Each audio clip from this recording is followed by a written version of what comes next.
I have another creepy story about Epping Forest. So this girl has DM'd me and I fully believe everything she says because I used to live very close to where she lived when this happened to her, and very similar stuff used to happen to my family. I'll share that another time. So this girl's mum and dad go on like a date night out in London. They're about 25 minutes away from where they live, so they just kind of think at this point their kids are old enough to stay on their own. The older brother is 18 and the younger sister is 14, and because the mum and dad, this is their first time leaving them on their own, they say to their kids, you can each have a friend round. And her brother, they normally get on really well, but this particular day her brother had been on the wind up all day long. Like for instance, her and her friend had gone to the shop, they bought themselves a bottle of Fanta each. They come downstairs all excited to get their Fanta, and the Fanta's gone. Now her brother at that time used to love doing, you know, the pirate radio stations where you just like DJ and it was like an illegal radio station.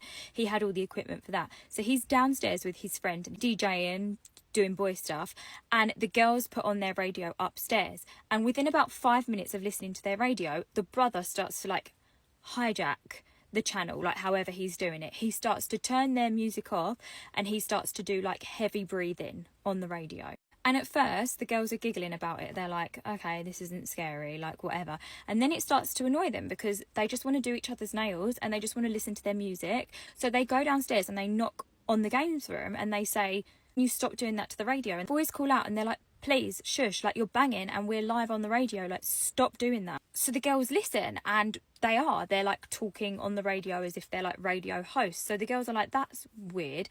They go back upstairs, but the heavy breathing is still on her radio. So now she's freaked out and she wants nothing more than to get her brother's attention so that he can come up and listen to the heavy breathing. They go back downstairs and they knock hard on the game room's door and they say like, come out now, we're scared. The boys are furious when they come to the door because they're like, we have been trying to do this all day, you have been knocking all day, like what is your problem?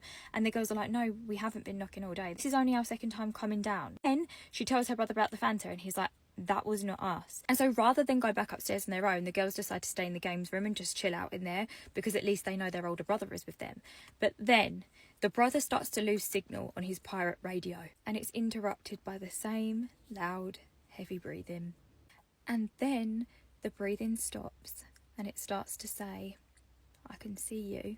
And her older brother is like, it's not real, they can't see us, we've done pranks like this before, none of it is real. And just to prove to his little sister, he goes and shuts all of the blinds. I remember outside of their house is Epping Forest. It's not a high street, it's not neighbours, it's just a forest. And if the lights are on inside, essentially it's like a goldfish bowl.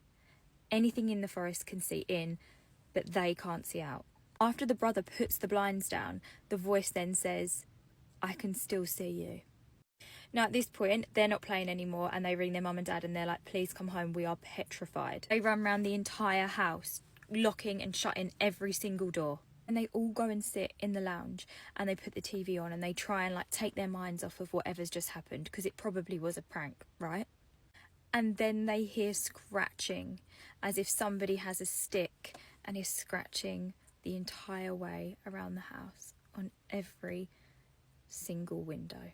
When their mum and dad got home, they were not happy that they'd had their date day interrupted, but they never left their kids alone again after seeing how freaked out they were. I don't know why this happens so much in houses that are surrounded by Epping Forest, but I know so many people who have had very similar situations happen to them, like with the tapping on windows and stuff. I fully believe it.